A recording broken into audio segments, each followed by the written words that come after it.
Bienvenue sur la chaîne des Red Flagueuses, le podcast qui vous aide à comprendre les situations et les systèmes toxiques et à essayer de les éviter à la lumière du féminisme et des expériences des invités et de votre hôte. Bonne écoute!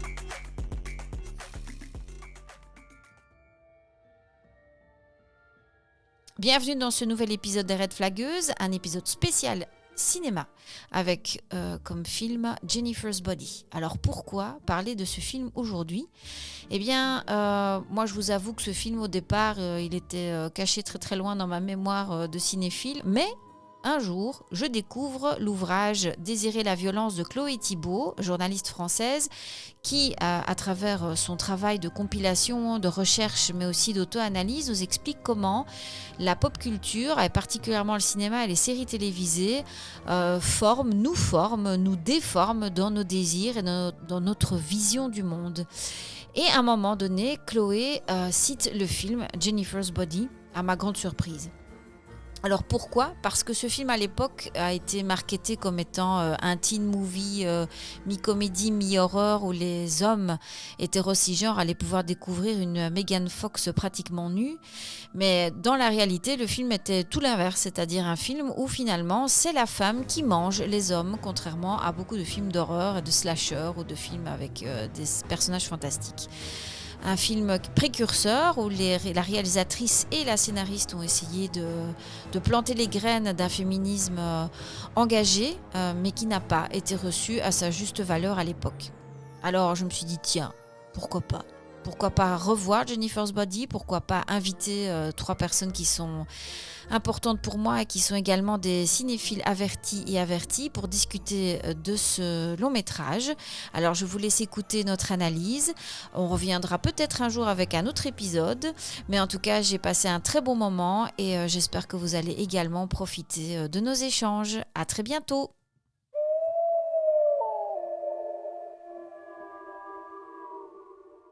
Alors on va tout de suite plonger dans le cœur, dans le vif, c'est le cas de le dire, avec notre petite Jennifer. Et je vais demander d'abord aux gens qui m'accompagnent aujourd'hui de se présenter. Donc Alex, cinéphile et amateur de films d'horreur en particulier. Et j'aime plutôt les films étranges, bizarres, qui sortent de la norme. Et je pense que c'est le cas ici avec Jennifer's Body. Et je suis très content d'en parler avec vous aujourd'hui. Moi, c'est Christophe, cinéphile également, amateur de films d'horreur également. Jennifer's Body, c'est un film que j'ai découvert il n'y a pas si longtemps grâce à la personne qui se présentera juste après moi. C'est un film que j'ai vu 2 fois. C'est donc pas un film qui a bercé ma cinéphilie, mais c'est un film qui m'a intrigué pour la manière dont il était présenté en tant que film féministe, que je n'ai pas compris de prime abord. Donc je suis content de pouvoir en parler ce soir afin qu'on éclaire ma lanterne. Moi, c'est Maureen, j'ai 28 ans et je suis cinéphile également, féministe également. Et moi, les films d'horreur, pour moi, c'est assez nouveau, en fait. Mais Jennifer's Body, je pense que c'est le premier film d'horreur que j'ai vu quand j'avais, je dirais, 15 ans, quelque chose comme ça. Et donc, je ne l'ai pas regardé de base parce que c'était un film d'horreur, mais plutôt pour l'image de la lycéenne, le lycée, les amis, tout ça. Et Megan Fox qui m'intriguait énormément à l'époque. Des années plus tard, je l'ai revu du coup pour préparer ce podcast. Et j'ai une toute autre vision que ce que j'avais à l'époque. Donc voilà, ça sera l'occasion d'en parler aussi.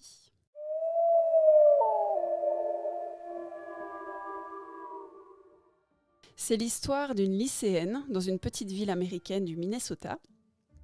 Elle s'appelle Jennifer et elle est ce qu'on peut appeler une bombe atomique. Aucun mec ne lui résiste.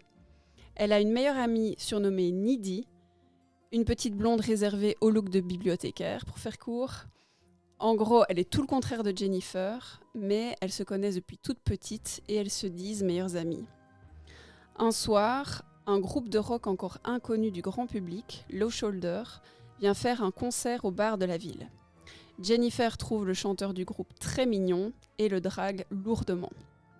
Pendant le concert, un incendie se déclare dans le bar. Le chanteur du groupe invite Jennifer à venir se mettre à l'abri dans son van, ce qu'elle accepte. Ce que Jennifer ne sait pas, c'est qu'elle va vivre un sale quart d'heure, puisque les membres du groupe sont en fait des satanistes qui cherchent une jeune fille vierge à offrir à Satan comme sacrifice humain en échange du succès et de la richesse. Ce qu'ils ne savent pas, c'est que Jennifer n'est plus vierge. Le sacrifice étant impur, elle devient elle-même un démon et se met à dévorer des hommes. Le lycée devient alors une véritable boucherie et Needy, sa meilleure amie, va tenter de déceler la vérité, protéger son école et sauver sa meilleure amie. Voilà, alors c'est un épisode où on va spoiler à fond la caisse. Donc si vous n'avez pas vu le film, d'abord petite pause et puis vous revenez après. Le film est disponible assez facilement. Hein. Voilà, si vous avez besoin, on mettra des références en barre d'infos. Alors, donc, on va maintenant parler du contexte. Ça fait quand même quelques années maintenant que le film est sorti. Donc Christophe va nous faire une petite mise en bouche de l'atmosphère et dans quel contexte le film a finalement été proposé au public. Je suis parti d'une petite théorie en me disant que le film est arrivé donc en 2009 et il marque un peu la fin d'une décennie une décennie de cinéma simplement, et une décennie qui au niveau des films d'horreur a été marquée surtout par des séries comme Saw ou Hostel, donc des films classés de torture porn dans lequel le rôle des femmes était principalement victime ou la Final Girl, ça on en parlera après, donc la survivante de fin de film. C'est aussi marqué par les séries genre Paranormal Activity, donc tout ce qui est found footage. Et dans les grandes séries qui ont marché à l'époque, tu as aussi Final Destination, qui n'a rien à voir avec ça. C'est une époque qui était marquée aussi par la French Horror, qui a eu du succès aux États-Unis. La French Horror, c'est quoi ? C'est toute une série de films comme Haute Tension, comme À l'intérieur, comme Martyr. Donc des films qui font la part belle quand même à des personnages féminins qui sont soit victimes assez fort violentées, soit héroïnes résilientes, soit survivantes. C'est un courant qui a très très bien marché aux États-Unis pendant ces années-là, grâce au DVD qui était encore en forme à cette époque-là. Donc on parle d'une époque avant le streaming. Et des producteurs se sont intéressés petit à petit à cette nouvelle, manière de faire des films d'horreur qui venait d'Europe. Et je pense que le public qui a découvert ça commençait à se lasser justement des tortures porn, etc. Et des producteurs ont commencé à se pencher sur d'autres types de films d'horreur. C'est que pour moi, ce film arrive vraiment en fin d'une décennie et marque peut-être une transition vers un renouveau du cinéma d'horreur, parce que avec les années 2010, tu as des licences comme Conjuring, comme Insidious, donc des licences où les personnages féminins sont très différents des personnages féminins de la décennie d'avant, je dirais. Bien sûr, il n'y avait pas eu que ces franchises-là, donc Saw, Hostel et tout ça, dans les films d'horreur des années 2000-2009, mais c'est ça qui a remporté un énorme succès public.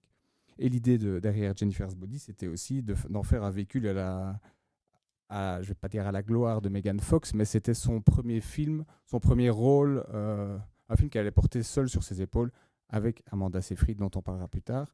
Mais c'était vraiment, ça a été vendu comme un véhicule à la gloire de Megan Fox. Toute la promo était axée sur elle et sur son corps, sur sa plastique, ce qui allait complètement à contre-courant de l'idée de départ du film dont je vais un peu parler. Donc voilà, il y a une chose, il y a pour moi une transition, on est dans une transformation du genre horreur blockbuster, parce que Jennifer's Body se voulait, je pense, un blockbuster, même s'il n'a pas été marketé comme tel. Donc il y a cet élément-là, il y a le fait que le scénario a été écrit par Diablo Cody, qui est donc une ancienne stripteaseuse qui s'est fait connaître grâce à ses blogs justement où elle racontait son expérience de stripteaseuse. Blog qui est devenu un livre best-seller, qui a été remarqué par le producteur Mason Novick, je retombe sur son nom, qui lui l'a encouragé à écrire un scénario pour Hollywood. Ce scénario, c'était Juno, sorti en 2007, donc film qui a cartonné, et elle a eu l'Oscar du meilleur scénario. Diablo Cody est une féministe revendiquée, tout comme la réalisatrice Karine Kusama, qui, elle, venait du cinéma indépendant, à savoir le premier film qu'elle a tourné et écrit, c'était en 2000, c'était Girl Fight, qui est donc un film qui parle d'une fille, jouée par Michelle Rodriguez, qui, pour canaliser son énergie, va rentrer dans le monde de la boxe et participer à des combats mixtes, c'est-à-dire que les hommes pouvaient se battre contre les femmes. Et le film, grand succès critique, mais petit succès public, a quand même raflé pas mal de prix. Sundance, Cannes, le festival de Deauville. Et donc ça a propulsé la réalisatrice, féministe revendiquée aussi, sur le devant de la scène. Mais elle n'a pas transformé son essai, parce que le film suivant, c'est Iron Flux, avec Charlize Theron, qui est un film d'action qui a coûté un budget 62 millions de budget pour 51 millions d'entrées, donc c'est un flop. Et suite à ça, elle n'est plus dans les bonnes grâces d'Hollywood. C'est alors qu'elle elle est appelée pour tourner des épisodes de la série L Word.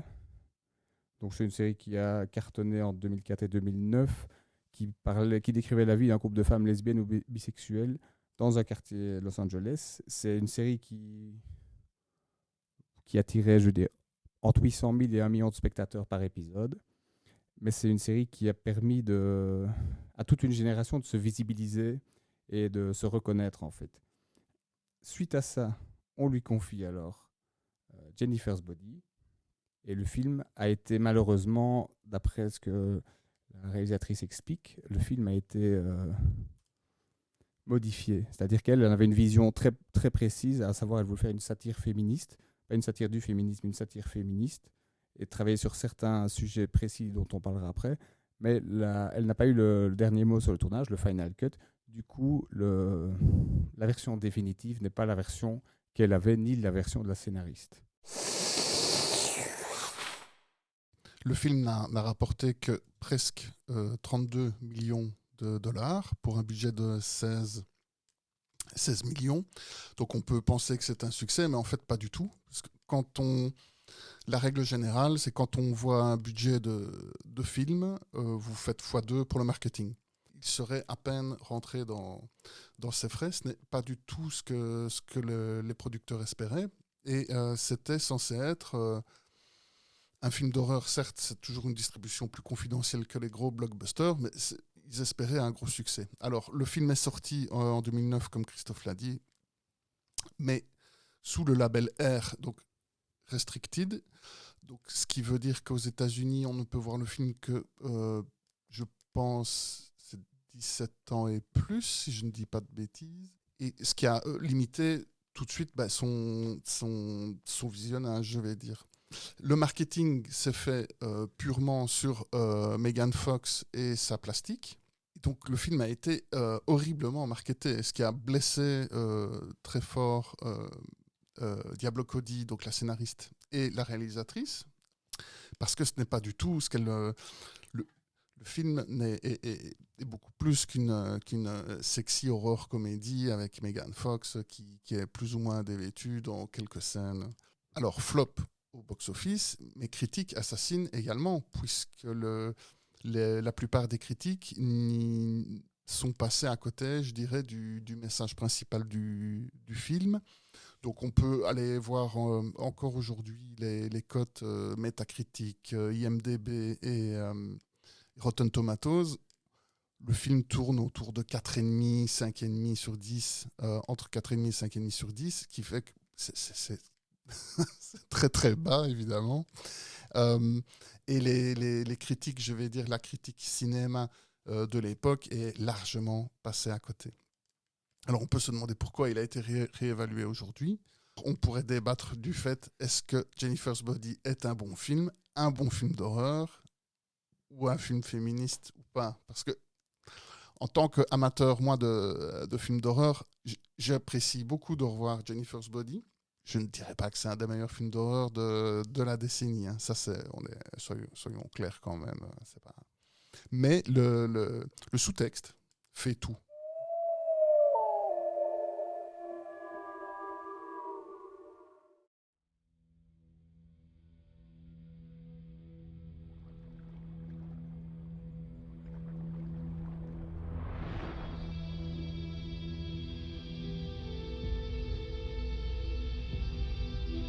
Toi et moi, on sort ce soir.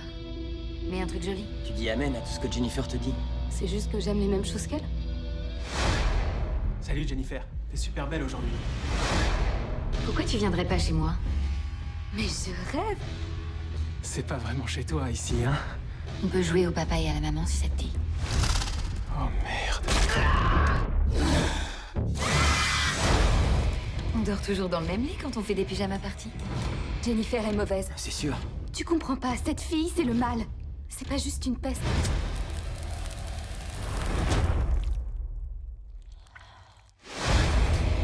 Je le trouve vraiment trop craquant, le chip, en ce moment. J'ai très envie de le goûter. T'as jamais été une vraie amie. Tu peux avoir tous les mecs que tu veux. Pourquoi chip? T'es complètement folle, tu tues des gens. Non, je tue que les mecs. Tu as peur. Je croyais que tu tuais que les mecs. Pourquoi se limiter? S'il le faut, j'hésiterai pas à t'achever. Ouais. Commence déjà par te mettre au sport.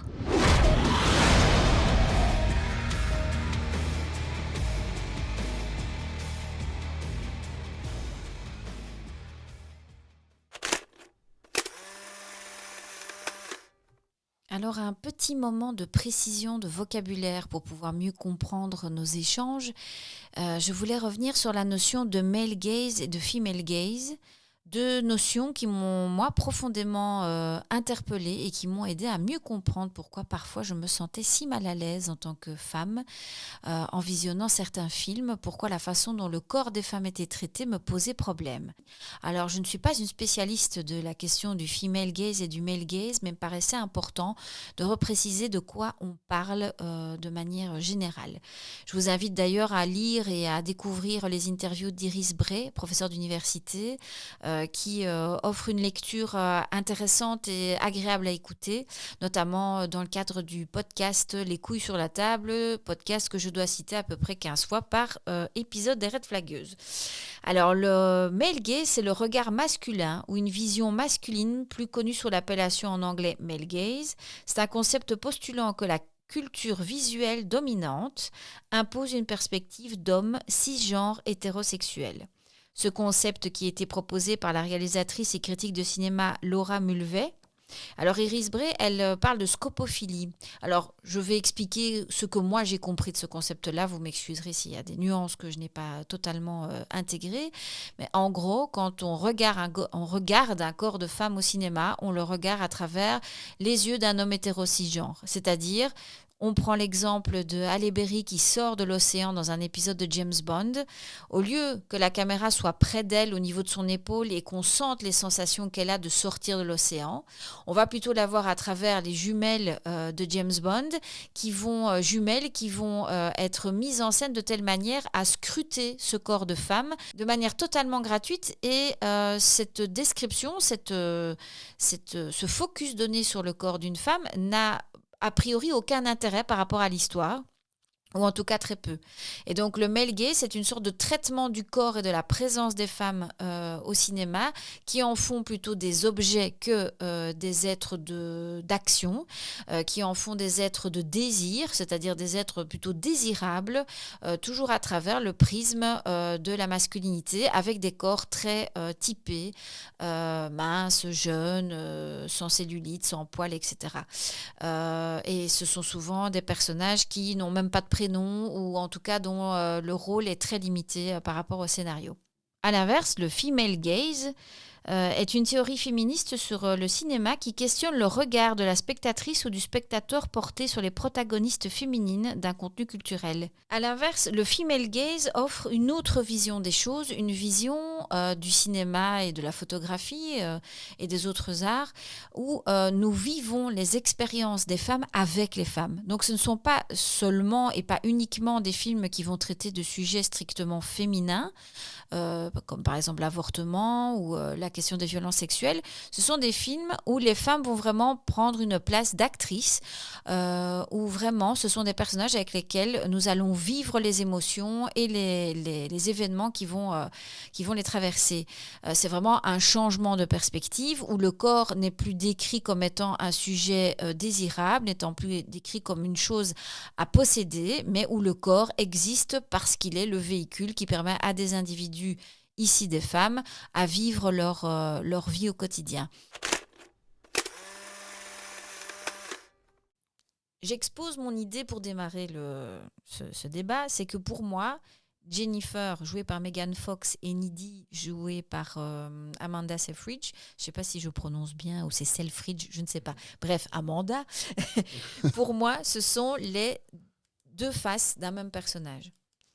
J'ai vraiment l'impression que le côté dichotomique, le fait qu'elles soient très opposées l'une l'autre, est en fait aussi une sorte de double face de comment on considérait les femmes en 2010 et dans les décennies précédentes. Pour moi, Megan Fox, c'est l'objectification absolue, c'est-à-dire elle sait qu'elle est un corps, elle sait qu'elle est un visage aussi, qui plaît, et elle va investir à fond ce moyen d'obtenir sa place dans le monde. Et Needy, c'est le miroir inversé, c'est-à-dire la jeune femme qui ne veut pas jouer les codes de la bonne meuf et qui du coup est rejetée. À l'époque, je ne sais pas si vous vous souvenez, mais on était moche avec une paire de lunettes. Hein, donc, et un livre en main. Et un livre en main. Donc ça montrait aussi tout le dédain qu'on avait pour l'intellect des femmes et leur intelligence. Mais Amanda Seyfried est une magnifique jeune femme qui a ces deux styles de physique différents, mais clairement, c'est une bombasse aussi. Mais même en étant bombasse, parce qu'ils auraient pu choisir, mais alors là, à l'époque, il ne fallait pas trop demander une jeune femme qui est vraiment commune, mais là, ils ont quand même pris une actrice qui donc a été mannequin. Mais le fait qu'elle refuse les oripeaux de la bonne meuf, de la Schtroumpfette, elle est du coup à part. Et en même temps, ce sont deux personnages opposés, mais ce sont deux personnages qui sont extrêmement attirés l'une par l'autre. Donc moi, j'aimais bien cette espèce de mélange et d'interconnexion entre les personnages qui s'aiment et qui se détestent, qui sont attirés mais qui en même temps ont peur de leur... en tout cas pour Needy, peur de son attirance bisexuelle. Est-ce que vous avez perçu les choses comme ça ? Est-ce que vous percevez bien ce côté objectification d'un côté et finalement rejet de l'autre ? Oui, j'ai ressenti ça, mais quand tu parles de cliché de la fille avec ses lunettes, etc., c'est un cliché qui a été volontairement pris par la réalisatrice et la scénariste. J'imagine que ça n'a pas été imposé. Donc, est-ce que c'est du 2e ou du 3e degré, le fait est-ce que c'est un pied de nez au film du début des années 2000 où justement toutes les moches avaient des lunettes et on enlevait les lunettes, c'était les plus belles du lycée, ou est-ce que c'est... je me pose la question. Quelle est l'intention derrière ? Parce que c'est un film... Moi, pour l'avoir vu 2 fois, je suis toujours dans une zone de flou entre ce côté volontaire pour dénoncer quelque chose ou volontairement assumé. Oui, ou alors une reproduction d'un modèle. Mais moi, c'est tout au long du film, ce qui est très différent par rapport aux autres personnages on va dire, l'intello, le personnage de l'intello, c'est qu'Amanda Seyfried, en tout cas son personnage de Needy, ne va jamais se transformer en bombasse. C'est-à-dire, elle ne va jamais accepter ou elle ne va jamais se laisser faire ou elle ne va jamais choisir. Moi, je m'attendais avec la scène du bal à ce qu'elle arrive en mode avec une robe hyper bien coupée, des cheveux impeccables. Non, on choisit de continuer avec sa mère qui lui fait une lasagne sur la tête et une horrible robe dont elle va se débarrasser, qui l'empêche de bouger aussi. Pour moi, c'était important, cette scène-là, de montrer en quoi les vêtements féminins sont souvent là pour nous oppressants. Voilà. Et le fait qu'à la fin, même quand elle a des pouvoirs, elle a un sweat, elle a même des pantoufles en forme de lapin, à aucun moment on va... elle ne va arriver en mode Wonder Woman sexy et dire... Et donc, pour moi, c'est dire... Là, le personnage d'Amanda, c'est en fait une femme normale, de A à Z. C'est pas un extrême, c'est juste une fille normale. Moi, c'est comme ça que je l'ai ressenti. Et c'est là que, finalement, je me suis dit, à l'époque, ça aurait pu me faire beaucoup de bien. Puisque je me sentais, évidemment, moi, plutôt du côté de l'intello que de la bombasse. Ouais. Mais c'est intéressant ce que tu dis, parce que, justement, moi, à l'époque, quand je l'ai vu, c'est vraiment ça, c'est ce que tu dis. Je me considérais plutôt comme Amanda, c'est-à-dire une fille ordinaire, mais toujours avec l'espoir d'un jour être cette fille-là, être Jennifer. Et donc, là, effectivement, avec mes yeux d'adulte, ce que tu dis est très juste, c'est que Amanda ne fait rien pour ressembler à Jennifer. Et même, il y a une scène avant d'aller au concert où Jennifer lui dit « mets un truc joli ». Et que Amanda dit mettre un truc joli, ça a une signification très précise dans la bouche de Jennifer. C'est de mettre quelque chose qui ne va pas faire de l'ombre à Jennifer. Et ça, c'est quelque chose qu'elle accepte finalement. C'est ma meilleure amie, elle me demande de faire ça. J'ai envie de passer un moment avec elle, j'ai pas envie de la décevoir, parce que de base, elle a pas du tout envie d'aller à ce concert. Mais elle y va parce que sa meilleure amie lui demande. Et donc, pour lui faire plaisir, elle s'habille comme Jennifer veut qu'elle s'habille. Oui, Ouais. et c'est suffisamment joli pour ne pas lui faire honte, mais pas trop sexy pour ne pas lui faire de l'ombre. Et ça, moi, ça me renvoie, mais on y reviendra peut-être après, sur cette différence qu'il y a entre l'amitié qu'on pouvait vivre dans les années 2010 dans pas mal de groupes de filles et la sororité qu'on développe maintenant parce que on a appris plein de choses. Je voulais juste revenir sur une chose, sur la trajectoire du personnage. Justement, tu dis, on lui a pas enlevé ses lunettes, on n'a pas fait une bombe, etc. C'était une des volontés qui a été respectée de la réalisatrice et de la scénariste, à savoir faire de Amanda Seyfried, donc Needy, la final girl, donc la fille qui survit à tout ça. Sauf que, bon, on peut spoiler ou pas. Oui, bien sûr. Bon, elle est quand même accusée de meurtre, elle finit dans un hôpital psychiatrique, mais elle reste fidèle à elle-même. C'était aussi un pied de nez à toutes les vagues de films, je reviens là-dessus, sur Hostel, etc. Je ne sais plus dans lequel c'est des survivantes, une survivante qui sort un peu sale, etc. Et là, c'était l'idée d'avoir une fille qui survit à tout ça, mais qui finalement est enfermée dans son propre enfer, pas qu'elle s'est créée, mais dont elle est victime suite à tout ce qui se passe dans le film. Je pense qu'on peut dire que Jennifer est une sorte de parasite pour Needy. Qu'est-ce que vous en pensez ? Complètement. Parasite. Oui. C'est une relation toxique, Ah ouais, complètement. d'amitié toxique. Et tu peux expliquer quels sont les éléments toxiques que tu repères dans cette relation ? Il y en a pas mal dans le film. Bah, elle est dans le contrôle. Elle veut contrôler son amie. Donc Jennifer souhaite contrôler son amie. La façon dont elle s'habille. Maureen vient d'en parler. Ce qu'elle va faire de sa soirée. Qui elle peut voir. Elle intervient dans sa relation amoureuse aussi. Elle a un avis sur son mec. Voilà. Puis à un moment donné, il y a une scène au tout début qui moi m'a choquée, c'est quand elle la pousse contre la porte.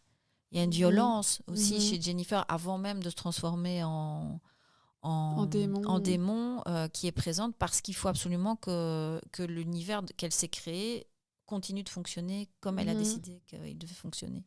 Et les paroles blessantes, moi c'est ça qui m'a choquée dans le film, là où je n'avais pas du tout compris ça à la première vision, c'est être tout le temps la rabaisser. Et là, je peux même pas parler d'amitié à ce stade-là, quoi. Pour moi, c'est une emprise que Jennifer a sur Needy et qui va l'entraîner au fond, en fait. Parce qu'elle va tout perdre, même son mec. Oui, et je pense... je pense qu'elles sont toutes les deux dépendantes l'une de l'autre, à savoir au sein de l'école, c'est les deux parias, mais c'est les deux pièces, comme tu disais, c'est les deux faces d'une même pièce, un peu le yin et le yang. J'exagère. Mais on a compris. Mais non, d'un côté, il y a le bien, il y a le mal. Il y a une blonde, il y a une brune. Enfin, on est un peu dans les clichés, encore une fois, des clichés cinématographiques simplement. Et qu'elles sont dans une relation d'interdépendance. Si elle s'appelle Needy, c'est pas pour rien. Enfin, si elle est surnommée Needy, donc need, c'est avoir besoin d'eux. Et Jennifer, moi j'avais regardé sur l'étymologie du mot Jennifer qui voulait dire un être supérieur, une fée même. Oui, c'est une des plus anciennes formes celtiques, Jennifer. Moi, je pensais que c'était un nom bien américain. Et puis, pas du tout. J'ai une amie qui s'appelle comme ça, qui m'a dit non, c'est une déesse celte, même encore plus ancienne. Et ce qui est marrant, tu parles de Jennifer. Jennifer's Body, c'est le titre d'une chanson de Hall. Live Through This, le titre de l'album. Qui est sorti c'est le grunge 93-94 quelque chose par là quoi. Et j'ignorais ce fait et c'est la chanson générique de fin, je pense. Oui, c'est une chanson de Hall de cet album là. Oui, de cet album là, mais c'est pas, on n'entend pas Jennifer's Body dans Jennifer's Body. Ça aurait été trop facile. Et je voudrais encore réagir par rapport à ce qui a été dit avant, c'est que Needy, elle idéalise complètement Jennifer et il y a cette scène au tout début où Jennifer est un peu pom-pom girl, elle fait aller son grand drapeau avec son grand sourire, etc.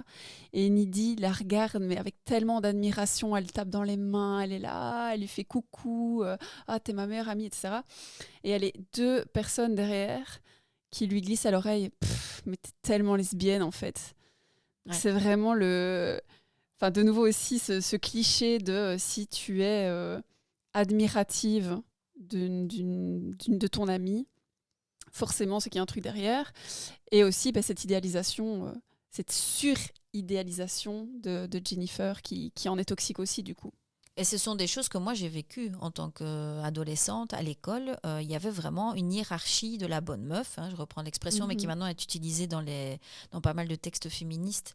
Moi j'ai vécu cette période où les filles qui rentraient dans les cases, donc minces, la taille ça importait peu, mais qui avaient un certain type de visage, blanche, et souvent issues de milieux privilégiés, puisque leurs vêtements et le soin qu'elles avaient, il fallait de l'argent pour avoir ce niveau-là, étaient considérées comme la royauté. Autour de cette royauté, il y avait énormément de garçons qui tournaient autour, et même mes amis, avec qui je partageais beaucoup de valeurs, parlaient de ces femmes-là, ces futures femmes, on peut considérer que ce sont des femmes, comme étant les meufs à atteindre, non seulement parce qu'elles sont attirantes, mais aussi parce que ça apportait un privilège social par rapport au reste du groupe. Et moi, qui ai été élevée dans des univers, mais complètement à l'opposé de ce mode de fonctionnement, moi, c'était des choses qui me choquaient énormément. Et j'étais toujours très triste parce que je me dis qu'il y a plein d'histoires d'amitié et d'amour qui ont été complètement foirées parce qu'on avait ce critère-là. Et moi, j'étais très clairement mise. T'es pas moche, mais t'es quand même fort intelligente, donc ça va pas, quoi. T'as trop de personnalité. Et moi, évidemment, quand j'ai vu le film, je me suis reconnue, évidemment, à fond la caisse, je l'ai déjà dit. Mais j'ai pas eu à ce moment-là l'impression que le film apportait des solutions. Parce que je crois que le sous-texte féministe que ces femmes avaient, elles ont, à mon avis, elles ont notre âge, je crois. Elles doivent avoir, enfin, en tout cas, pour ceux qui ont 40 ans, plus de 40 ans autour de la table.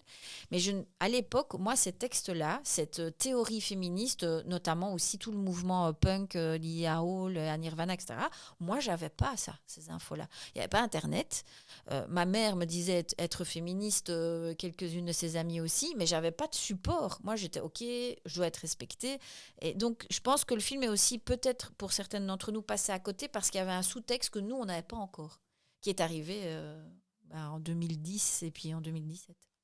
Mais pour rappeler, le film à l'époque était marketé pour les jeunes garçons qui voulaient voir Megan Fox à moitié à poil. Ouais. Donc les femmes en général et les féministes en particulier n'avaient aucune raison de regarder Jennifer's Body.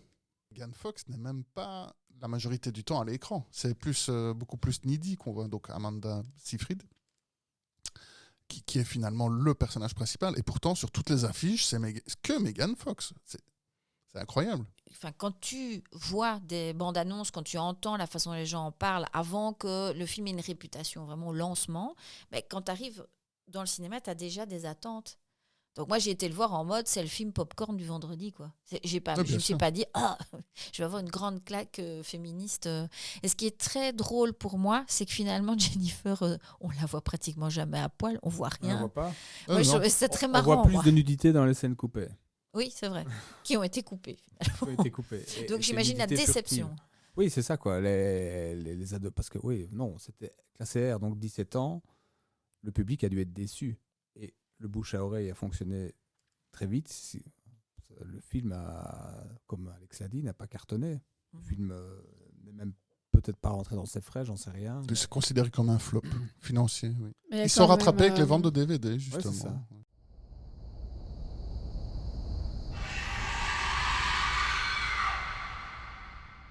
Il y a quand même la scène où elle s'embrasse sur le lit, qui a été repris mais à toutes les sauces sur des sites porno à gauche, à droite. Vraiment, vraiment, ouais. Et donc ça, c'est vrai que ça a fait beaucoup parler, en fait. Et là encore, pour préparer l'épisode, j'ai regardé sur Internet interviews, réalisatrices, et en fait, je suis tombée sur plein de vidéos qui ne parlent que de cette scène, quoi. C'est quand même incroyable. Donc on passe complètement à côté du message du film aussi à ce moment-là. Honnêtement, je suis bien tombée sur 6 ou 7 vidéos qui ne parlaient que de ça en 5 minutes, voilà, ou d'interviews de Megan Fox qui parle de cette fameuse scène. Ah, mais en fait, comment ça s'est passé cette scène? C'était pas trop gênant à faire, voilà quoi. Donc c'est ça qui intéressait les journalistes pour faire de l'audimat, encore une fois.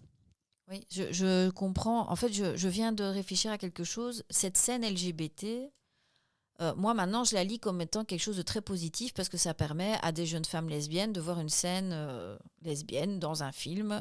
Mais si on le remet dans le contexte de l'époque, on sait très bien que les scènes lesbiennes sont dans les tops de recherche sur les films, sur les sites pornographiques parce que il y a un male gaze qui est mis en place, donc une vision masculine de la sexualité des femmes lesbiennes, où en fait on montre ce qui peut exciter le spectateur masculin et éventuellement la spectatrice féminine. Je ne sais pas si c'est la volonté de la réalisatrice et de la scénariste à l'époque, mais moi j'ai plus vu ça comme étant le moment où enfin on pouvait dire « Ah, ça y est !» Il y a des choses sexy qui se passent, même si ça reste très léger. C'est très sensuel, c'est très bien filmé. On voit de nouveau pratiquement rien. Hein, donc, vraiment, en termes de pornographie, il n'y a rien là-dedans. Mais là, moi, à l'époque, je n'ai pas du tout lu ça comme étant finalement aussi une remise en question de la bisexualité, de la sexualité, des orientations. Où à l'époque, c'était encore extrêmement compliqué de faire son coming out, peu importe son orientation ou son genre. Complètement. Et la question, justement, c'est quelle est la volonté derrière? Comme tu dis, est-ce que c'est une volonté de la production, une volonté justement d'aller chercher le public masculin post-ado, ou est-ce que ça fait partie de l'intention de base? Parce que comme le film a été requalifié et à la hausse, on part du principe que tout ça est volontaire. Alors, tout ça était une manière de faire passer un message. Passer un message. Mais moi, c'est l'ambiguïté. Même après l'avoir vu 2 fois, je suis en permanence dans une forme d'ambiguïté. Je ne sais pas ce qui relève vraiment du féminisme ou ce qui est juste un film d'horreur avec quelques séquences qui peuvent faire réfléchir, mais je n'y vois pas un fond philosophique énorme. Mais je vois des éléments. Je trouve qu'il y a d'autres films d'horreur qu'on pourrait qualifier de féministes, ou genre The Witch, sur l'émancipation de la femme. Je trouve que c'est bien plus prégnant, bien plus clair pour moi. Parce que quand je vois le film, je comprends vraiment certains sous-textes, je comprends les messages, mais j'ai du mal à cerner l'aura qu'il a acquis avec le temps. Et je compte aussi sur vous pour m'éclairer là-dessus. Je vais faire un peu l'avocat du diable, mais... Non, très bien. Mais je pense que cette scène de baiser, elle souligne le rapport conflictuel, amour-haine, entre ces 2 personnages qui vivent une relation toxique. Moi, je suis d'accord avec toi. Mais je suppose que c'est pour moi, ça n'apporte rien. La scène de baiser un peu sexy, où on est tous là accrochés en se disant « Mon Dieu, qu'est-ce qui va se passer? Qu'est-ce qui va se passer? Elles vont faire, elles vont pas le faire ?» Ça n'apporte rien au film. On a compris leur relation toxique, leur amour-haine, comme tu dis. Donc pour moi, c'est vraiment juste gratuit, en fait. C'est comme ça que je le considère. Moi, je fais un parallèle entre toutes les scènes où Jennifer attaque les garçons et cette scène avec Needy. Peut-être qu'on peut y voir une interrogation aussi sur la pression qu'on ressent à avoir une vie sexuelle active, à avoir de l'attirance pour quelqu'un d'autre. Parce que finalement, quand on regarde les personnages masculins à victimes, ceux qui sont bouffés par Jennifer avec joie, à chaque fois, ils sont dans des situations de tristesse. Ils sont dans des situations d'inquiétude. Alors, le premier, le footballeur américain, il pleure la mort de son ami. Le jeune Emo, il est inquiet, il se rend compte qu'il y a quelque chose qui ne va pas. Et en plus, il est assez délicat. C'est quelqu'un qui est quand même assez poète. C'est insensible. C'est un peu le cliché du gothique de l'époque. Oui, c'est des clichés. Mais moi, ça qui m'a interrogée, c'est de voir qu'ils étaient à la fois clichés, mais on leur donnait une sensibilité. Ce qui est rarement le cas quand ce sont les femmes qui sont filmées en tant que victimes. Je ne me souviens pas de la victime suivante. Le jeune Indien qui lui est complètement perdu, loin de sa famille. Voilà. Et donc, il y a aussi cette scène d'embrassade où Jennifer attire énormément Amanda. Et j'y voyais un peu cette question de quand est-ce qu'on perd un peu son libre arbitre et qu'on est manipulé finalement par quelqu'un et on ne voit plus son intérêt, sa sécurité. Et on est, oui, à chaque fois, elle est toxique pour les gens dans le sens où elle les attire comme un piège à mouche, quoi. Et ça, voilà, moi j'avais fait juste un parallèle comme ça. C'est peut-être un peu tordu, mais en tout cas pour les personnages masculins, je ne sais pas ce que vous en pensez, je trouvais que le traitement était intéressant. Oui, l'amoureux de Needy aussi. Oui, bien sûr, voilà. Moi je trouvais qu'il était bien écrit, un personnage sensible. Là, il y a clairement un renversement des rôles par rapport à ce qu'on voyait dans les films avant, où justement ça aurait été plus le rôle de la femme et Needy l'homme. Donc l'amoureux, là, il est... respectueux, il est limite soumis, il est toujours d'accord avec elle. Et 10 ans avant, c'était l'inverse, ou quelques années avant, tu prends, je sais pas American Pie, mais ce genre de comédie de teenager où clairement l'amoureux, ça aurait été le rôle d'une fille 5 ans avant et Needy aurait été l'homme, quoi. Et j'ai trouvé qu'il était... En fait, pour moi, c'est un des personnages qui sort vraiment du lot parce qu'il a vraiment une profondeur et en même temps... Une humanité. Une humanité qui en fait justement ce qui va devenir il devient une proie. En fait, si tu prends les personnages les masculins qui ont justement une profondeur, une humanité, une sensibilité, ils deviennent les proies d'une prédatrice qui peut-être s'attaque-t-elle à eux parce qu'ils sont justement sensibles, donc faibles. Alors qu'il y a un footballeur américain, mais qui reste quand même un colosse. Je veux faire le lien aussi avec le personnage du gros beauf joué par Chris Pratt, qui visiblement commence sa carrière probablement à ce moment-là, qui lui fait preuve justement d'homophobie, d'une délicatesse proche du degré zéro absolu. Mais lui, il lui arrive rien. Elle va pas le bouffer. Alors que finalement, c'est son copain, entre guillemets, puisqu'on comprend que c'est avec lui qu'elle a des relations sexuelles. Donc Jennifer a des relations sexuelles régulièrement. Mais lui, il survit. Et c'est tous ceux qui sont dans des situations de faiblesse, le gars qui pleure sur le terrain de foot, le gars qui est dans la forêt perdue, qui vient de subir un incendie, et puis finalement le copain de Needy qui lui est perdu parce qu'il ne sait pas très bien s'il s'est fait larguer ou pas, qui est en souffrance, le jeune Nemo qui de base est un écorché vif. Donc ça, je trouvais hyper intéressant à l'époque. Et pour revenir sur ce que tu disais, Christophe, par rapport au fait est-ce que le film est féministe ou pas, à mon avis, c'est des bribes de féminisme qui ont aidé à construire d'autres films. Je ne sais pas quand The Witch est sorti ou The Witch, mais il me semble que oui, peut-être que ça a participé à une nouvelle manière de raconter des histoires. Je pense qu'il arrive à un moment charnière d'une transformation dans le traitement des personnages féminins dans le film d'horreur. Je ne dirais pas que c'est ce film-là qui a enclenché un mouvement, mais il arrive vraiment à une période charnière, et le fait que 15 ans après, on en parle toujours, c'est qu'il a quand même marqué plus que ce qu'il a fait à l'époque. Je pense qu'on oublie que c'est une comédie d'horreur et il y a peut-être bien des blagues qui tombent complètement à plat et qui nous passent au-dessus. Hein. C'est clair.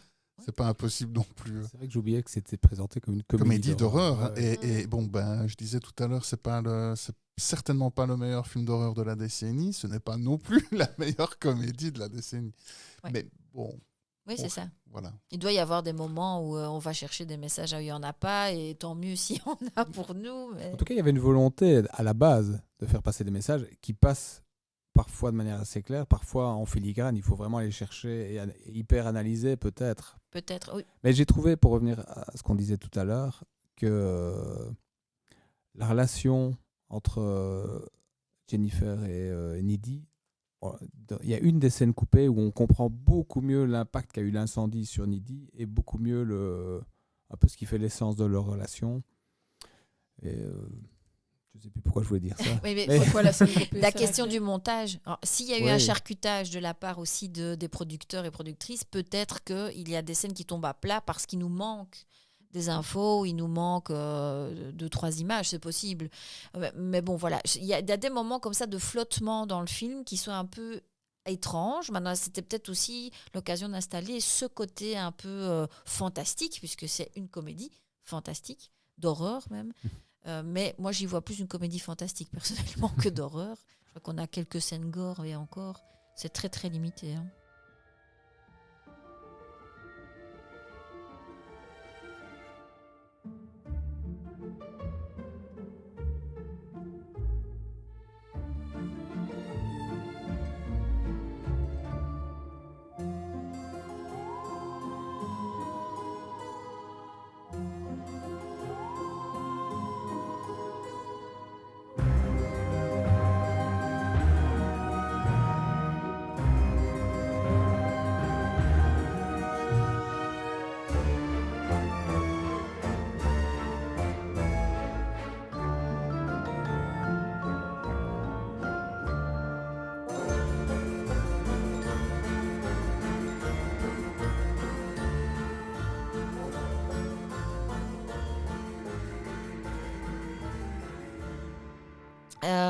Donc oui, sur la thématique des sorcières.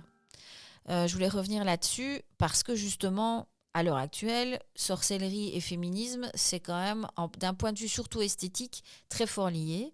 Moi, c'est une chose... Alors, j'ai un sweatshirt qui dit le contraire, mais je ne suis pas très à l'aise avec ça parce que parfois, ça peut basculer dans des discours New Age qui, moi, ne me correspondent pas.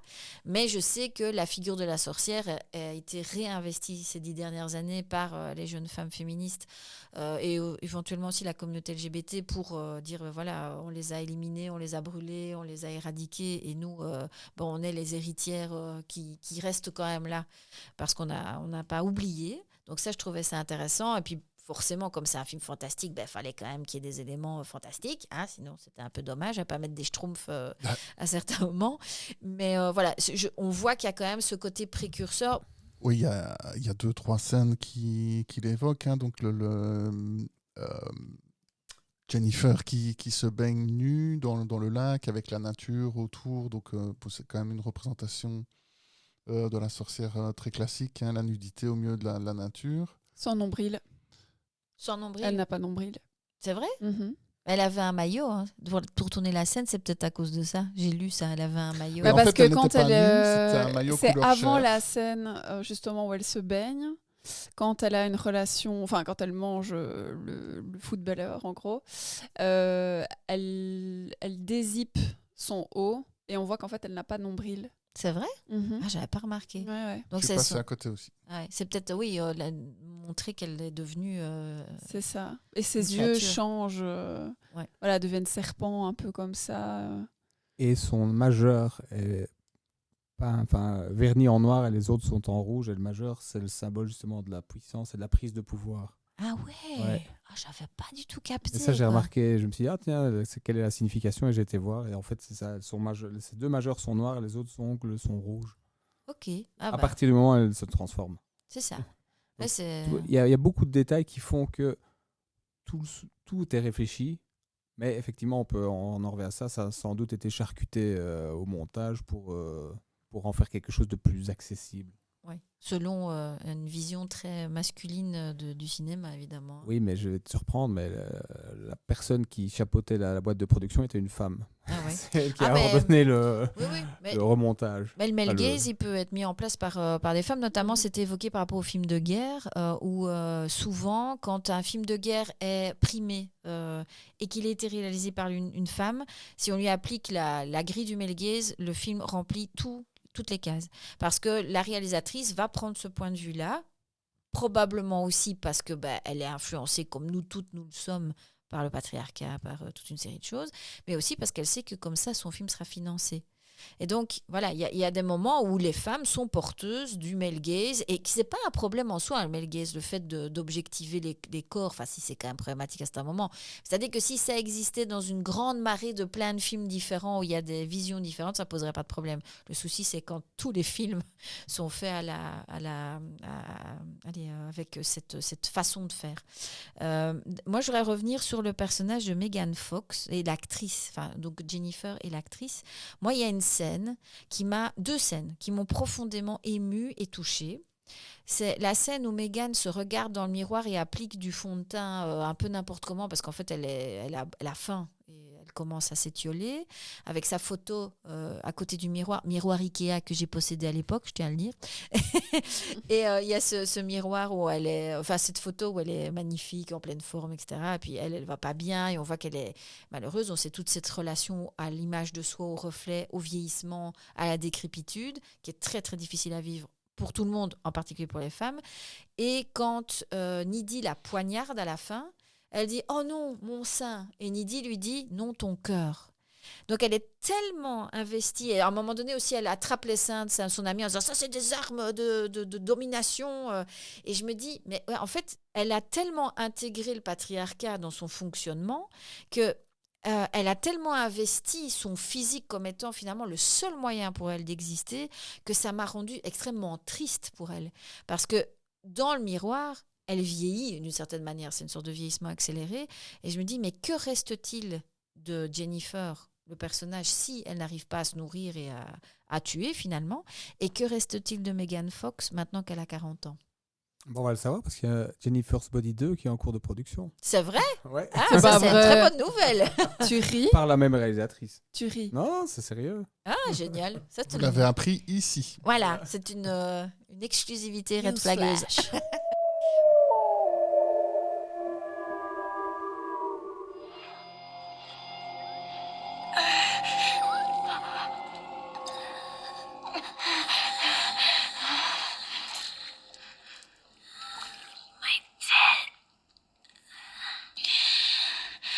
No. Your heart. Mais c'est parce que moi, j'ai un peu regardé des vidéos sur Megan Fox et sa vie personnelle. Et elle a souvent dénoncé qu'elle était un pur produit d'Hollywood et qu'elle avait très peu de marge de manœuvre. Que les fois où elle a ouvert sa grande bouche pour dire notamment que les attitudes du réalisateur de Transformers c'était inacceptable, elle a été punie. Elle l'a comparé à Hitler et Spielberg, le producteur, n'a pas trop apprécié. Oui, probablement qu'elle n'avait pas les bons mots à ce moment-là. C'est aussi juste un fait. Hein, c'est je ça. juge pas. Et elle a déjà, dans des interviews, dit « Moi, je ne suis qu'un corps et on ne veut pas me donner la possibilité d'être autre chose. » Alors, est-ce qu'elle en a le talent? Je n'en sais rien. Est-ce qu'elle en a les possibilités? Je n'en sais rien. Mais je trouve qu'il y a dans le physique de Megan Fox, la façon dont elle s'habille, la façon dont on voit sa vie, un pur produit d'Hollywood à la Disney et qui a énormément de mal à se dégager de ça. Et peut-être que... Jennifer's Body 2 va lui donner cette possibilité-là. Mais avant ça, elle a tourné dans un film qu'on a vu il y a pas longtemps, qui s'appelle Until Death, qui est une histoire très simple, en gros. C'est Megan Fox qui est l'amante d'un mec. Et ils sont tous les deux, si je me souviens bien, dans une cabane, je sais pas, au fond des bois, on va dire. Et il y a des gangsters qui arrivent, qui butent le mec. Et elle est accrochée au lit. Et en fait, tout le film, c'est comment elle fait pour survivre à ça. Et Elle est accrochée au gars qui est mort. Elle est accrochée au gars qui est mort, voilà, c'est ça. À son mec, quoi. À son amant. Et c'est un film qui est, franchement, moi, je l'ai trouvé excellent. Excellent, ouais. L'histoire est très simple. En gros, c'est comment elle va faire pour s'en sortir. Et c'est vraiment... Là, son jeu d'acteur, il s'est vraiment... Elle a déployé l'étendue de son talent, je peux dire comme ça. Et moi, toi aussi, je pense, on a été super agréablement surpris parce qu'en fait, c'était autre chose que ce qu'on avait vu avec les Transformers, forcément, où là, c'est un corps. Dans Jennifer's Body, elle a quand même un rôle conséquent, on est d'accord, mais qui est un rôle qui, à mon sens, n'est pas hyper profond dans le jeu, et là, elle a vraiment déployé quelque chose d'autre, et on voit aussi un personnage qui commence le film en étant un corps, qui s'émancipe de plus en plus pour finalement être une guerrière, une survivante, sans déflorer la fin du film. Ça vaut vraiment la peine d'y jeter un œil, c'est donc Until Death. Ok, et ça date de quand? C'est sorti pendant les années Covid. Ok, ah oui, c'est peut-être pour ça qu'il est 2 passé... ou 3 ans. Je pense qu'il est sorti directement sur les plateformes et en support physique. Je pense pas qu'il soit sorti au cinéma chez nous. Je crois que c'est 2021, donc c'était vraiment en plein quand on ne pouvait plus aller dans les salles. Ouais. Moi, je pense que c'est vraiment aussi quand on analyse l'image qu'elle pouvait avoir auparavant, en espérant qu'elle puisse s'en détacher. Mais oui, elle joue mal. C'est une mauvaise actrice, ce que j'ai pu lire, parce qu'on ne lui donne pas la possibilité de faire les choses correctement, parce qu'elle est dans un cadre hyper limité. Et on ne peut que se réjouir de se dire que les actrices puissent avoir un panel de possibilités qui soit beaucoup plus large maintenant, qu'on ne soit pas limité. Il faut souhaiter ça aussi aux actrices qui n'ont pas le physique de Megan Fox, parce que je pense qu'on a encore à l'heure actuelle beaucoup plus de chances, quand on regarde Charlize Theron par exemple, de commencer effectivement dans des films où on va mettre très en avant la plastique, et puis en gagnant du pouvoir, de l'argent et de la notoriété, pouvoir se diriger vers des rôles beaucoup plus complexes où elles peuvent aussi changer leur physique. Mais il reste à espérer aussi que des actrices qui sont plus grosses, plus âgées, etc., puissent aussi conserver, ou au moins avoir accès à un panel de rôles, et pas être cantonnées à la copine boulotte qui elle est le prétexte comique de certaines relations. Mais ça, je pense qu'il y a encore du taf. Elles sont Hollywood, assez oui. nombreuses à avoir créé leur maison de production pour continuer à travailler, alors qu'elles n'ont plus la beauté, la fraîcheur qu'elles ont à 18, 25. Oui. La carrière des actrices hollywoodiennes est très courte. À part Meryl Streep, Et Hélène Mirren. Hélène Mirren, voilà, elles sont quand même hyper rares. Hein. Une carrière de jeune femme à Hollywood, c'est quoi? C'est 5 ans, 7 ans? Oui, il y a énormément d'émissions d'ailleurs qu'on trouve sur YouTube. Que sont-elles Que devenues? sont-elles devenues? Ça bat pour rien, Mhm. que ce soit pour le cinéma, la musique, etc. Ouais, j'ai l'impression que dans les productions européennes, c'est un peu moins violent que ça. J'ai l'impression que quand je pense à un tas d'actrices françaises, on les voit quand même un peu plus traverser les années. Et, à l'inverse, justement, de ce qui se passe à Hollywood. Alors moi, c'est pas ce que j'ai lu. C'est une impression, Oui, hein. c'est une impression. Peut-être peut-être qu'on les connaît mieux ou qu'on a une meilleure vision, parce que c'est un cinéma qui est un peu plus proche de nous géographiquement et dans la langue. Mais en tout cas, dès que les actrices passent l'âge de 35 ans, il y a un certain type de rôle dans lesquels elles vont se retrouver bloquées.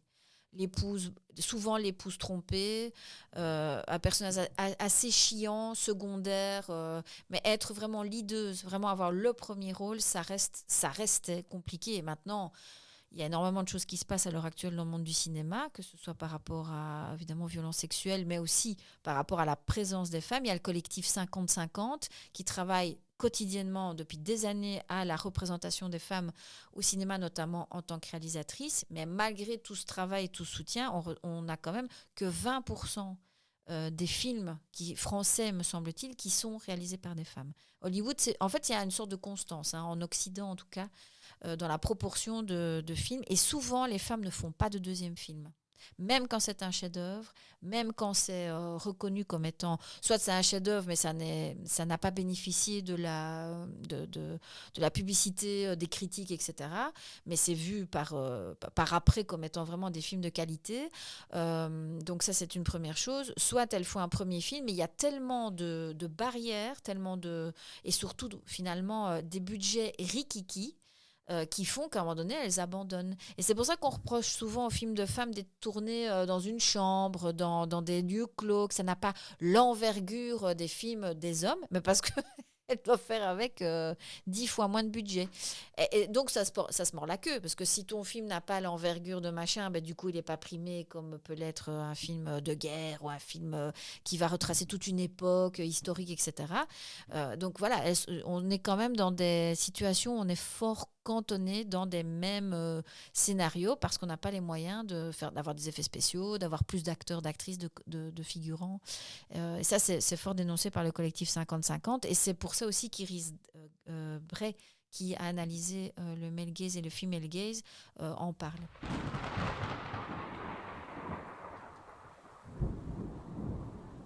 Male gaze. Male gaze, female gaze. Est-ce que c'est une notion que vous connaissiez? Et qu'est-ce que vous pouvez en dire? Parce que moi, je reste persuadée qu'on peut fabriquer une définition qui nous est propre, tout en se référant évidemment au travail. Complètement. C'est ça qu'on a eu comme discussion, Chris et moi, parce qu'on n'était pas tout à fait d'accord sur la définition du male gaze. Et en fait, en faisant des recherches, on s'est rendu compte que si, en fait, c'était bon ce qu'on disait tous les deux, qu'il fallait que ça s'ajoute. le male gaze, c'est le regard masculin sur la femme, sur le corps de la femme et l'objectification de ce corps. Typiquement, ce que je disais tout à l'heure, c'est parfois des scènes un peu gratuites, c'est-à-dire ça n'apporte rien au film, mais une paire de seins arrive tout d'un coup à l'écran. Donc voilà, mais ce que Christophe m'expliquait, et c'est très juste d'ailleurs, je vais te laisser le dire, ça n'est pas que ça, en fait, l'objectification. Alors, pour moi, le male gaze, c'était avant tout une manière de filmer. Donc pour moi, c'est quelque chose de très technique qui est issu du regard des hommes, on est d'accord. C'est une manière de filmer les femmes et une manière d'écrire les personnages. Donc, pour en faire des corps sans âme. Et pour moi, le meilleur exemple, c'est n'importe quel épisode de Fast and Furious. La manière dont les femmes sont filmées, là, elles sont écrites, voilà, ça résume le male gaze. Pourtant, j'avoue que j'aime bien certains épisodes, mais il faut être conscient de ça. Je pense que c'est...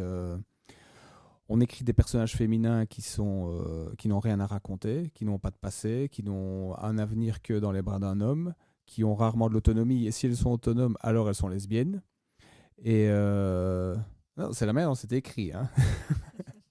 Oui, je ris. Et la manière dont elles sont filmées aussi, c'est-à-dire qu'on va assister effectivement sur les fesses, les seins, en gros, et sur la plastique plutôt que sur une attitude. Sur ce qu'elles font. Sur ce qu'elles font. C'est ce qu'elles sont, non, ce qu'elles représentent, et pas ce qu'elles sont, ou ce qu'elles font. Pour moi, c'était ça le male gaze. Et on a eu un débat à propos de Jennifer's Body, parce qu'elle me disait à la base que c'était plein de male gaze, et pour moi, il n'y en avait pas du tout. Ah oui, ok. Justement, parce que le film il évite de justesse. La scène, par exemple, sauf peut-être la scène où elles couchent ensemble, mais par exemple... Elles s'embrassent juste. Oui, mais à partir du moment, selon ma définition, non, selon ma définition, les corps ne sont pas filmés pour être juste des corps, et je trouve que la réalisatrice a vachement évité les clichés. Par exemple, je m'attendais au moment où elle plonge dans l'eau à voir vraiment le moment male gaze du film, et en fait pas. Quand on regarde bien la scène, on voit quoi ? On voit sa tête qui sort de l'eau, et on la voit de très loin sortir de l'eau. Il y a pas du tout, la caméra n'insiste pas du tout sur ses formes, ou alors à 50 mètres, mais on ne voit rien. Donc, je pense qu'à ce niveau-là, il n'y avait pas de male gaze en termes de réalisation pure et dure. Et en termes d'écriture des personnages, on est quand même dans des personnages qui ont un background assez fort, assez ancré, et elles ont un véritable... Elles sont vraiment... Même si Jennifer, au début du film, son rôle est un peu d'être nunuche, on va dire, d'être superficielle, etc. Mais c'est un personnage qui est écrit comme ça, avec une vraie écriture derrière. Pas juste nunuche qui dit 3 mots. Non, elle a un discours qui va dans ce sens-là, mais qui est écrit. Donc, pour moi, il n'y avait pas male gaze. J'ai trop envie de réagir. Oui, juste pour Jennifer, non seulement elle est nunuche, mais elle l'utilise. Elle en est consciente. Mais c'est bien écrit. Mm-hmm. Donc, on ne fait pas de quelqu'un de superficiel c'est pas une gratuit. Fille d'American Pie, quoi. Ouais, enfin moi, en tout cas, quand je regarde le film, je me dis juste, encore une fille qui est super belle, mais qui est tellement conne. Il y a plein de moments où elle sort des phrases où soit ça tourne autour du cul, soit elle est complètement à côté de ses pompes et elle dit des conneries. Et donc je me suis dit, mais en fait, c'est comme si il y avait une binarité. C'est soit t'es belle mais t'es conne, mais tous les mecs te veulent, soit t'es moche, t'es intelligente et personne te veut, en gros. Et c'est là où on n'était pas super d'accord, lui et moi, en parlant du male gaze, c'est que pour moi, Jennifer, la manière dont elle est filmée, ok, on voit pas l'entièreté de son corps. Jamais. Mais c'est super... je veux dire, par exemple, la scène où elle sort la langue, elle se brûle la langue, elle est hyper sexy, elle tire sa tirette, on voit quand même la forme de ses seins, elle est toujours habillée de manière, jean taille basse, petit crop top, les cheveux au vent, il y a une des scènes de ralenti dans le couloir où elle marche au ralenti, elle est rayonnante et elle a les cheveux au vent. Ben voilà. Et puis il y a le côté, à côté, Needy qui...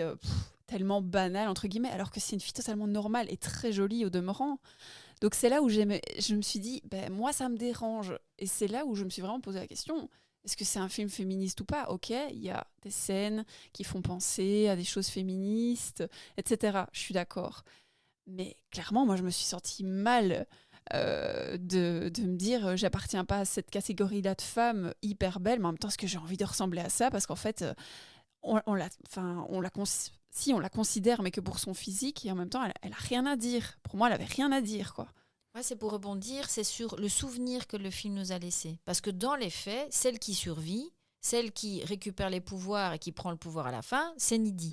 Mais on garde en tête, moi j'ai gardé en tête Megan Fox. Je ne me souvenais pas que c'était Amanda Seyfried qui était dans le personnage. J'avais quelques souvenirs, mais c'est elle qui m'a marquée parce que c'est à elle que je vais me comparer. Et c'est ça le principe du male gaze.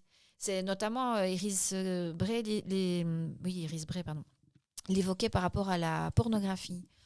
Les films pornographiques sont filmés à travers le male gaze, c'est-à-dire on voit l'actrice à travers les yeux d'un homme. Mais moi, en tant que femme, j'ai été formatée à désirer un corps de femme et d'homme à travers le regard d'un homme.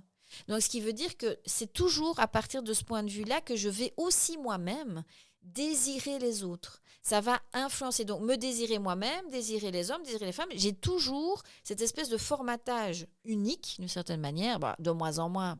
Merci la vieillesse, merci les lectures, merci tous les films. Sagesse. Merci la sagesse, merci les discussions avec des gens chouettes.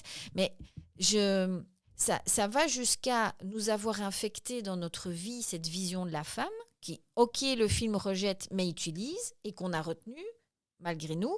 Ça va jusqu'à avoir des conséquences sur notre santé mentale et sur notre manière de nous considérer.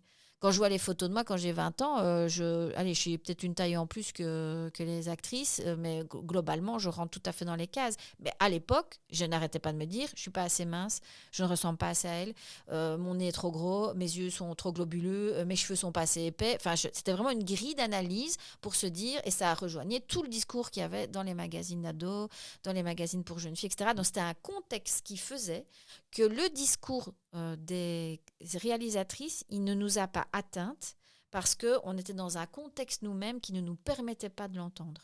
Et qui a fait que, moi j'ai retenu du film, c'est un film avec Megan Fox où elle est bonne, où j'entendais les mecs dans la salle faire « Ah, t'es trop bonne », voilà. Où tu sors de là en disant en fait moi je n'existe pas, je suis comme Needy, je n'existe pas. Là où elles ont essayé d'éviter cet écueil, c'est que Needy a un amoureux qui l'aime, qui la respecte, et même le gars émo est quand même un peu les deux sont bien quand même, voilà. Et donc ça c'est là où pour moi c'est différent des autres histoires que j'avais pu voir, c'est que Needy a un amoureux solide à ses côtés. Effectivement, elle n'est pas dans la fame, elle n'est pas la hit girl, mais elle a quand même une vie sexuelle et affective, elle n'est pas dans la solitude complète, dont elle va devoir d'ailleurs se débarrasser à un moment donné pour protéger son compagnon. Donc il y a un côté aussi très courageux, je trouve, de la part de ce personnage-là. Mais voilà. Mais moi, à l'époque, cette dimension-là m'est passée complètement au-dessus de la tête. Vous, les garçons, comment vous avez... Est-ce que vous vous souvenez, ou vous l'avez découvert maintenant, mais est-ce que vous pouvez comprendre que pour nous, cette relecture féministe, à l'époque, nous soit passée complètement au-dessus? Oui, bien sûr. Déjà, comme je l'ai dit, le premier contact qu'on a avec le film, c'est son affiche, et son affiche n'est que Megan Fox, qui montre ses jambes, dans une pose extrêmement sexy. Et l'affiche américaine, parce que là tu parles de l'affiche que nous on connaît, où elle est face au spectateur. L'affiche américaine, elle est de côté, on voit encore plus ses jambes. C'est écrit elle. Ah bah tu l'as. Ouais, voilà. L'affiche américaine est encore plus, comment dire, suggestive. C'est le bon mot, voilà. Et on peut prendre une minute pour imaginer ce film réalisé par un homme et écrit par un homme. Hein. Je pense que ce serait classé X. Le remake. Oui. Oui. Et c'est là que justement, je pense que son personnage serait moins écrit. Donc on en ferait une nuche, mais qui aurait 3 phrases à dire. Là, son personnage, pour moi, est écrit. Je reviens là-dessus, je me fais peut-être l'avocat du diable, mais son personnage est écrit pour être comme ça, mais il a un fond. Oui, si ça avait été un homme aux manettes, c'était beaucoup plus superficiel que ça. Mais je ne sais pas. Oui, probablement, oui. Faudrait peut-être comparer à Species, le film avec la mutante. Ce serait là, intéressant. Je pense que là, on est en plein dans le gaze. Voilà. Mais oui, mais... Pour moi, déjà, elle est nue sur l'affiche. Oui. Paf, direct. Avec des écailles, je pense, non? Avec des Ouais, écailles, c'est mais le sein à peine voilé, à peine Oui, c'est ça. caché. Ouais, C'est tout à ça. fait. Mais pour en revenir Encore au- une actrice qui a eu une carrière. Elle a fait Species, elle a fait Ghost of Mars. Elle a fait 2 films avec Van Damme et puis Et terminé. Voilà. ouais, Elle Natasha joue dans des Hendricks. séries Voilà. Natasha Hendricks, C'est ça, ouais. qui était une ancienne mannequin, aussi. si je me souviens bien. Et sur le male gaze, est-ce que ça vous a éclairé quand vous avez découvert ce concept-là? Écoute, moi j'en étais conscient, j'avais ma propre définition qui vaut ce qu'elle vaut, mais je reviens à ce que tu disais avant. Il y a 20 ans, moi j'étais avec une fille qui était abonnée au magazine 20 ans, justement. Et donc, je voyais, je ne sais plus si c'était un mensuel ou un hebdomadaire, peu Je pense importe. que c'était un mensuel. Je la voyais passer du temps là-dedans énormément et effectivement se comparer et vouloir telle chose parce que c'est à la mode, parce que c'est promotionné, parce que ça fera, elle aura des plus beaux yeux avec ci, ou elle aura des plus beaux cheveux avec ça. Et donc, oui, je l'ai vu, au quotidien, j'ai vu l'impact que ça pouvait avoir. Mais c'est après coup que je me suis rendu compte de la violence du truc. Au moment même, je me disais, mais comment est-ce qu'elle peut se comparer alors que c'était pas le même physique, c'était pas le même âge, c'était pas la même origine, j'ai envie de dire. Et je n'avais pas conscience de la violence qui pesait sur les femmes, sur le Les regard épaules. que les femmes se portent sur elles-mêmes et sur et l'influence justement de la publicité, parce que nous, en tant qu'hommes, on a très peu été confrontés à ça, hein, à part des types super musclés. On savait que si on voulait être super musclé, on devait faire du sport. Après, on le faisait ou on le faisait pas. Mais en gros, ça n'allait pas plus loin. En fait, c'était des transformations physiques chez les hommes qui sont promotionnées et qui peuvent mettre mal à l'aise et faire beaucoup de mal aux hommes aussi. C'est des choses sur lesquelles on a du pouvoir, comme tu dis. On peut aller à la salle, on peut faire attention. Mais nous, on remettait en question l'ouverture de notre œil. Ça, bonne chance, hein, à moins d'être éventuellement d'origine asiatique où il y a une opération possible. Mais c'était des transformations qui vont creuser dans la chair.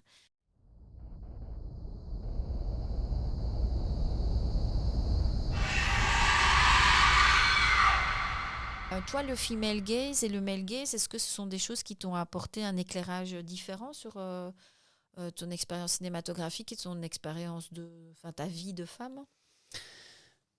Je pense que on ne fait pas l'économie du temps et que ça prend beaucoup de temps de se déconstruire soi-même et les autres. Oui, clairement, je pense que la manière dont je consomme du cinéma aujourd'hui est totalement différente d'avant. Et avant, j'attendais même de percevoir au travers des personnages une représentation, enfin quelque chose auquel je dois tendre le plus possible pour un jour réussir à être cette personne-là. Typiquement, pour revenir à Jennifer's Body, c'est ça, c'est vouloir être Megan Fox. Ce que je ne suis pas, ce que je ne serai jamais, et heureusement. Mais aujourd'hui, je l'ai compris. Mais oui, voilà, pour répondre à ta question, oui, clairement, ça m'apporte d'autres éclairages. Et pour en revenir à ce que Christophe disait juste avant, c'est qu'il y a des films que je considère comme féministes, que j'ai tout de suite adoré, justement, parce que ça casse totalement les codes. Je pense notamment au film de Julia Ducournau, donc Titane, Grave, qui sont des films qui sont tellement différents, qui font tellement de bien, en fait. Des nanas badass qui ont des choses à raconter, il y en a. Loveless Bleeding, qu'on a vu récemment. Ah oui, excellent film aussi. Donc voilà, ça fait du bien de voir que maintenant ça change dans le cinéma, petit à petit. Il y a encore des efforts à faire, clairement. Mais c'est bien de voir un panel différent.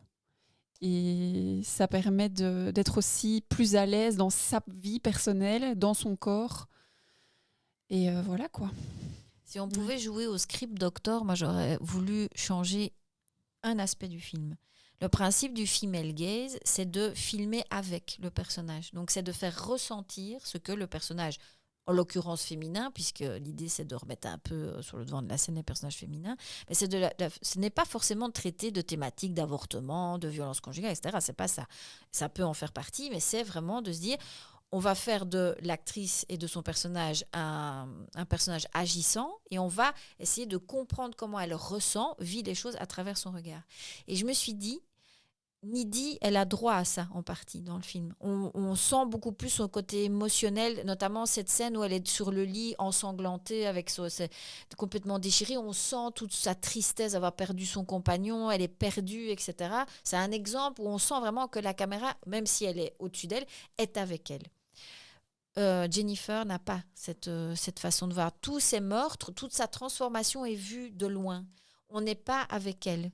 On ne ressent pas forcément ce qu'elle vit. Et je me dis, si le film avait pu, notamment lorsqu'elle tue quelqu'un, être derrière son épaule, par exemple, montrer ce qu'elle vit, montrer son visage après qu'elle ait tué quelqu'un. Parce que là, on a l'impression que pour elle, c'est hyper facile. Il y a un côté raté pour moi dans l'écriture, par contre, du personnage. C'est qu'on a l'impression qu'elle tue en mode pépouze. Après, c'est censé être une succube. Oui, mais c'est pas super bien expliqué parce qu'on ne sait pas alors, du coup, si. Moi, j'ai l'impression qu'à certains moments, on nous dit c'est encore un peu elle, notamment quand Nidhi la tue, on sent qu'il y a vraiment de la tristesse. Hein. Elles sont sur le lit, elle la regarde et elle se dit mon amie est morte. Hein, voilà. Elle vient quand même, elle se confie quand même à un moment donné. Jennifer raconte sa mort, donc il y a ce moment quand même relativement intime. Donc il y a des moments où moi je suis pas très au clair sur le traitement du personnage, et donc elle aurait mérité pour moi un traitement plus female gaze en fait. Il y a un côté quand même très instinct animal parce que déjà elle est dans la forêt, bon il y a tous les animaux qui se regroupent pour la regarder et quand il dit Jen regarde il y a des animaux et qu'elle lui dit oui ils attendent aussi leur pitance d'une certaine manière et ils regardent voilà mais oui donc c'est ça que je voulais dire c'est qu'il y a cet instinct animal et donc finalement c'est ce que Chris disait aussi, voilà, ça la déshumanise. On n'arrive plus à voir Jennifer en tant qu'être humain. Elle prend sa proie en fait avec elle dans la forêt et elle le dévore sans état d'âme, voilà, parce que c'est son instinct primaire et qu'elle a faim et qu'elle y va, quoi. Donc, c'est un peu le cas des tueurs en série en fait dans les films, hein, de certaine manière. Peut-être que là c'est justement pour qu'elle rentre bien dans cette case où c'est une femme, ok, mais c'est une tueuse, quoi. Point. Peut-être. Je me dis que ça peut être ça. Oui, c'est un slasher en fait. Hein. C'est un genre de slasher assez lambda. Alors, je ne sais pas si pendant vos recherches, vous avez retrouvé des interviews de Diablo Cody, donc la scénariste. Mais moi, ce que j'ai retrouvé, c'est qu'elle déclare avoir voulu écrire un film popcorn. Elle ne pensait pas écrire un brûlot féministe. Oui. Et que... Donc après... Un film popcorn, mais du point de vue féminin. Enfin, on en revient la déclaration d'intention, c'était de faire une satire féministe. Et satire des films d'horreur aussi. Oui. C'est impossible qu'il n'y ait pas un point de vue féministe, puisque la réalisatrice elle-même, tu as cité ses œuvres antérieures, c'est des œuvres très marquées féministes. Et elle-même avait écrit Juno, c'était son précédent, qui lui par contre avait absolument cartonné. Donc Juno, c'était le fameux film avec Ellen Page à l'époque, aujourd'hui Elliot Page, qui tombe enceinte, adolescente, et qui prend une décision fort peu commune concernant son enfant. Voilà, pour ne pas spoiler. C'est très, très bon film aussi, Juno. Ok, je propose qu'on se dirige vers la fin de l'épisode avec votre réflexion finale globale par rapport à cette expérience cinématographique. Qui veut commencer ? C'est un peu du fun en boîte. Hein. C'est du fun en boîte. Et pour les gens qui adorent disserter sur le cinéma, les sens cachés, etc., c'est une petite mine d'or. Hein. Je veux dire... voilà, je ne sais pas combien de temps l'épisode fera, mais bon, voilà, ça fait presque 1h40 qu'on discute d'un film. Et on pourrait encore dire beaucoup de choses. Donc, c'est vraiment... d'un côté, c'est du fun en boîte parce que, voilà, c'est un slasher, il y a un peu de gore, il y a quelques blagues qui fonctionnent, il y a quelques plans qui sont de véritables plans cinématographiques et qui rentrent très bien. Et d'un autre côté, il y a tout le sous-texte qu'on peut dérouler en tirant sur un fil. Donc, c'est vraiment un film intéressant, sans être un chef-d'œuvre du cinéma.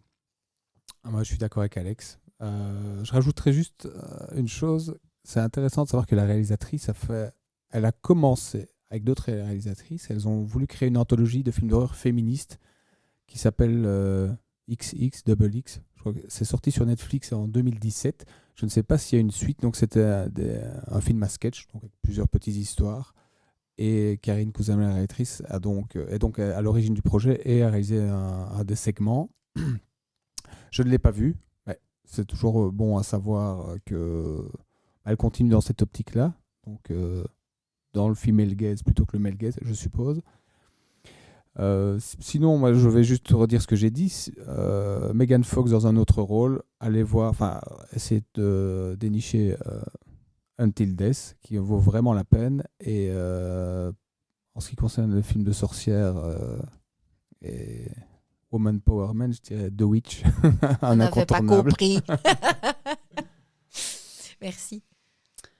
Moi, je vais juste faire un petit mot sur un red flag évident du film. C'est faites vraiment attention à vos relations. Dans le genre relation toxique, horrible, on a connu mieux. Moi, c'est ça que je retiens du film, en fait. C'est Needy, finalement, elle s'est un peu libérée de son démon. Son démon, elle, c'était Jennifer. C'est relation pas possible, quoi. Il faut sortir de ça. Et donc, je pense que ça met aussi ça en lumière, quoi. Si on parle du message, il y a un message principal, il y a plein d'autres messages sur le côté, pour moi ça en fait partie. Et je pense qu'à l'époque, justement quand je l'ai vu, ça m'a un peu heurté de voir toute cette violence entre ses amis, entre gros guillemets, et donc ça m'a fait réfléchir sur mes propres relations, donc voilà. Un autre red flag, si votre meilleur ami drague votre petit copain, c'est que vous êtes dans une relation toxique. Aussi.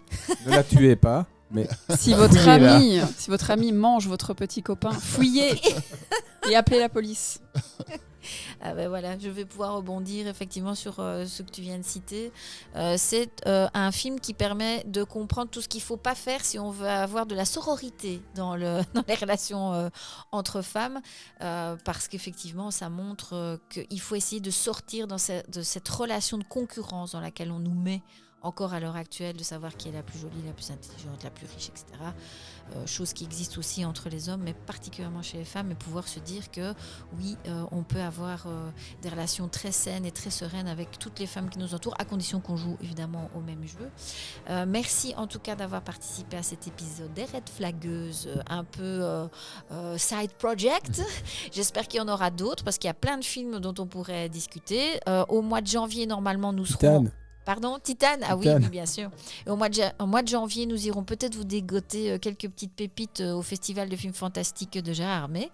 Voilà. Alors, c'est pas forcément un festival où on voit que du female gaze, mais peut-être qu'on va découvrir des choses hyper intéressantes. J'en ai déjà un, d'ailleurs, que j'avais découvert l'année dernière, dont j'aimerais vous parler dans un épisode prochain. Merci à vous. C'était super chouette. Merci à toi. Merci. Et à bientôt. Bisous, bisous. Merci d'avoir écouté cet épisode spécial cinéma des Red Flagueuses. N'oubliez pas de liker, commenter, partager si vous le pouvez sur les réseaux. Et si vous en avez la possibilité, vous pouvez passer par le lien Linktree qui vous donnera accès au Tipeee qui vous permet de soit faire un don ponctuel, soit un don mensuel. Je dis déjà un tout grand merci aux tipeurs qui me soutiennent et on se retrouve tout bientôt avec un nouvel épisode. Ciao!